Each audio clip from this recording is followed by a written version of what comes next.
Good morning and welcome back to another SaTAROTday with Salann. I am reading today from the Runic Tarot. Let's get that intro.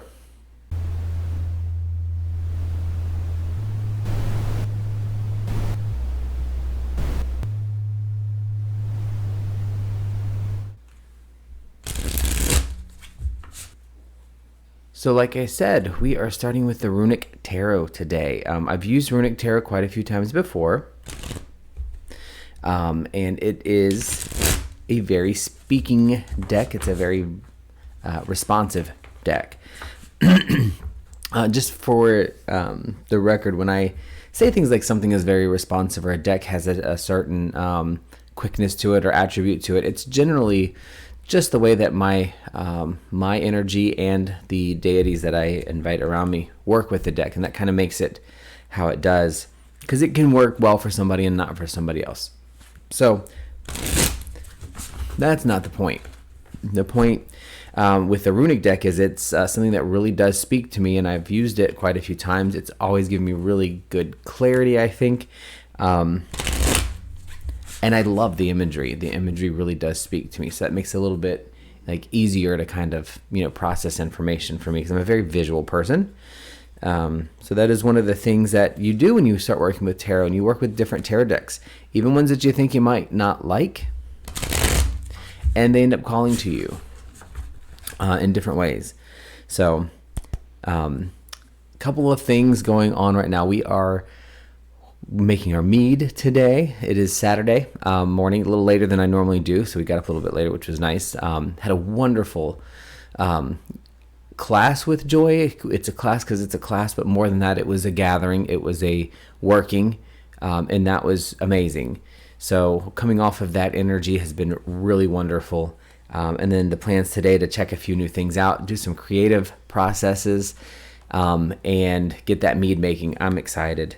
So Runic Tarot is hopefully going to give us a message for the next couple of weeks of how energy goes. As I've said before with my weekly tarot, this is an energy read of basically what's kind of swirling in the universe right now. So when I meditate and when I prepare for this reading, I do a quick corner call for myself, or circles, including spirit, and then I kind of focus on universe. What is the energy that's swirling right now that people need to be aware of and be attuned to? It's not all encompassing, but it does give us some direction. And I call it weekly because I do it weekly, but that doesn't mean that the energy just stays for a week, right? These are things that can continue on throughout much longer periods of time, depending on what's going on in your life. So for some people, it's going to go in a specific way, and some people it won't. When just because the energy in the universe is swirling in a certain way, it doesn't mean somebody's personal life isn't going in a different way. So, that doesn't always line up for everybody, but the message is always something you can learn from and utilize in things that you do. So let's get started with the Runic Tarot today. I think I've shuffled enough. I did some pretty good shuffling before we got started. So let's go ahead and start here with our first card. Is the Two of Swords. Decisions. And we have the High Priestess. Another highly magical working card. We see these every week. There's usually at least one. We have the Queen of Pentacles next. So we're looking at a lot of feminine energy. I do love that. And then we're going to pull a clarifier at the end. That'll be our fourth card. Excuse me. So let's start with what we see right now, right? Let's go, and I'm just going to do let's do some keywords since I haven't done that in a long time. Two of Swords, decisions. High Priestess, work your magic, no shortcuts, make it happen, you've got what you need. Queen of Pentacles, favoring and keeping in your purview or in your hands the tangible things around you that you need to feel comfortable, that you need to feel secure. These together, all three of these cards have some pretty significant meanings. And you're going to see it in the imagery. In the first two cards, we've got lots of grays with little hints of some redishes or some peach colors. And then in the third one, you've got a lot of vibrancy in there's citrus and green, and there's reds and browns. And so there's a difference in these two cards. So think of it as the week, right?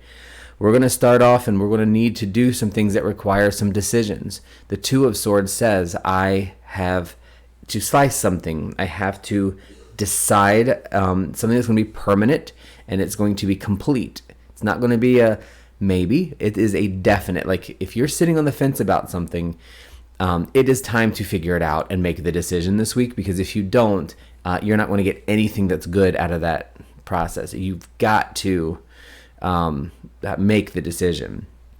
So what does that mean? Can the tarot tell you how and what decision to make? No. But what tarot can say is that if this decision is done through your heart and with some thought, because swords, another air card or an intuition and mind card, right? You'll make the right decision. Think about it, decide, stick to it, move on.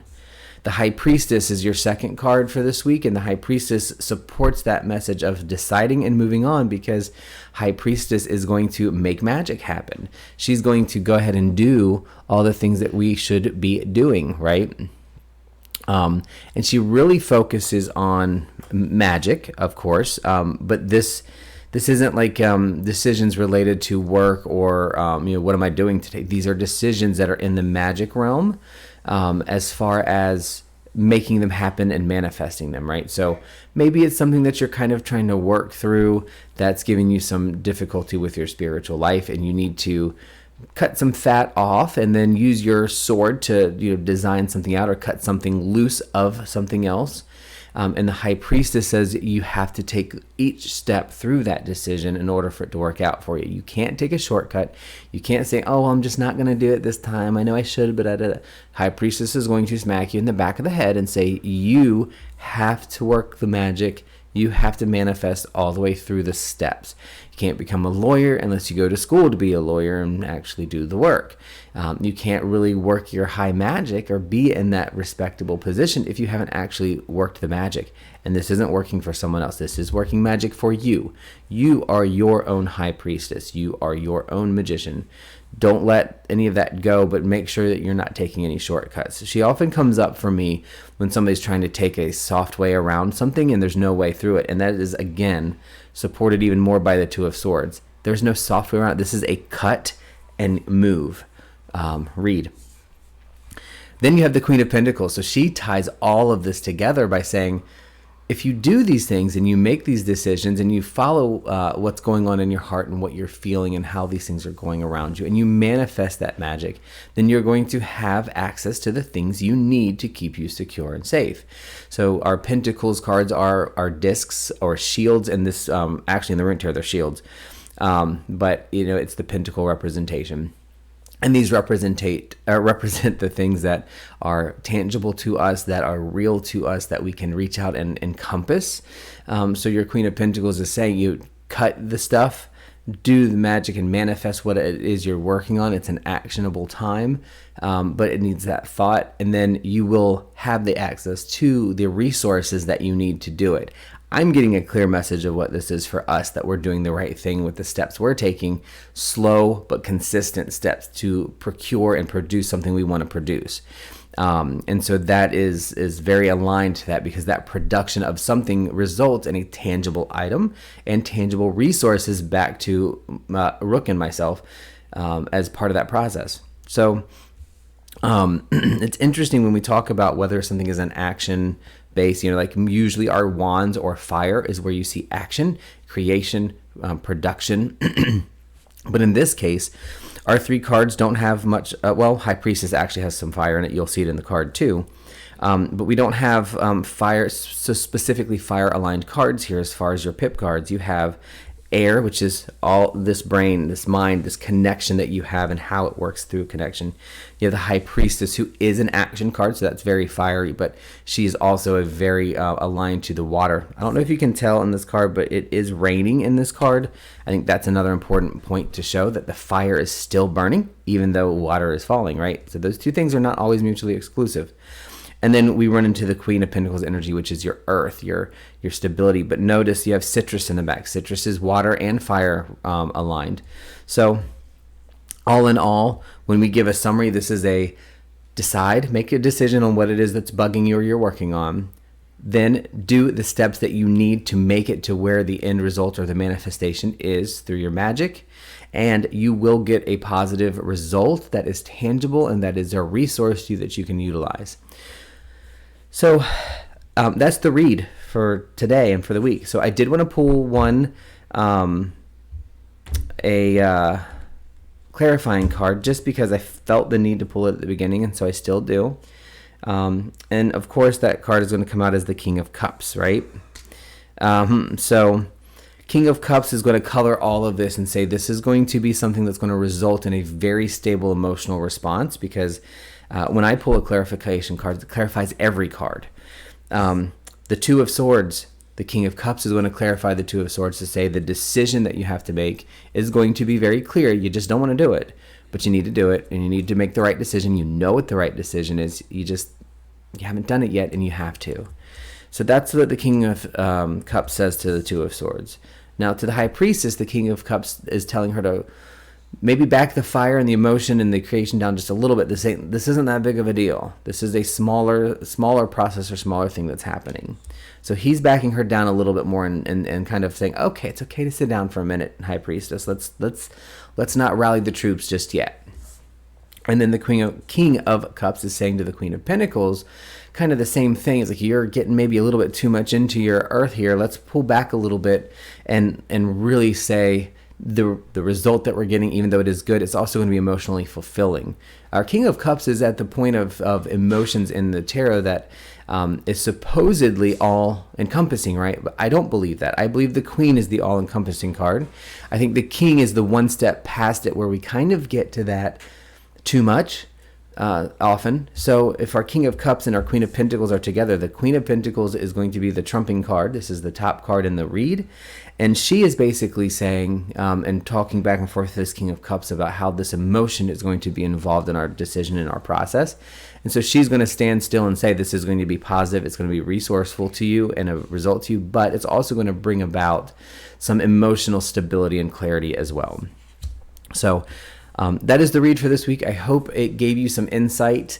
If you have any questions or comments, please make sure to put them underneath in the questions or comments, obviously, your comment section. I really want to hear your thoughts on the cards. I know I don't always respond to every single one. I try to do that, but not always. But I love hearing your thoughts on the cards. Do you think, are they nice? Do you like them? Do you hate them? Have you used them? Have you read with them? Do you interpret some of the read a little bit differently? Whatever the case may be.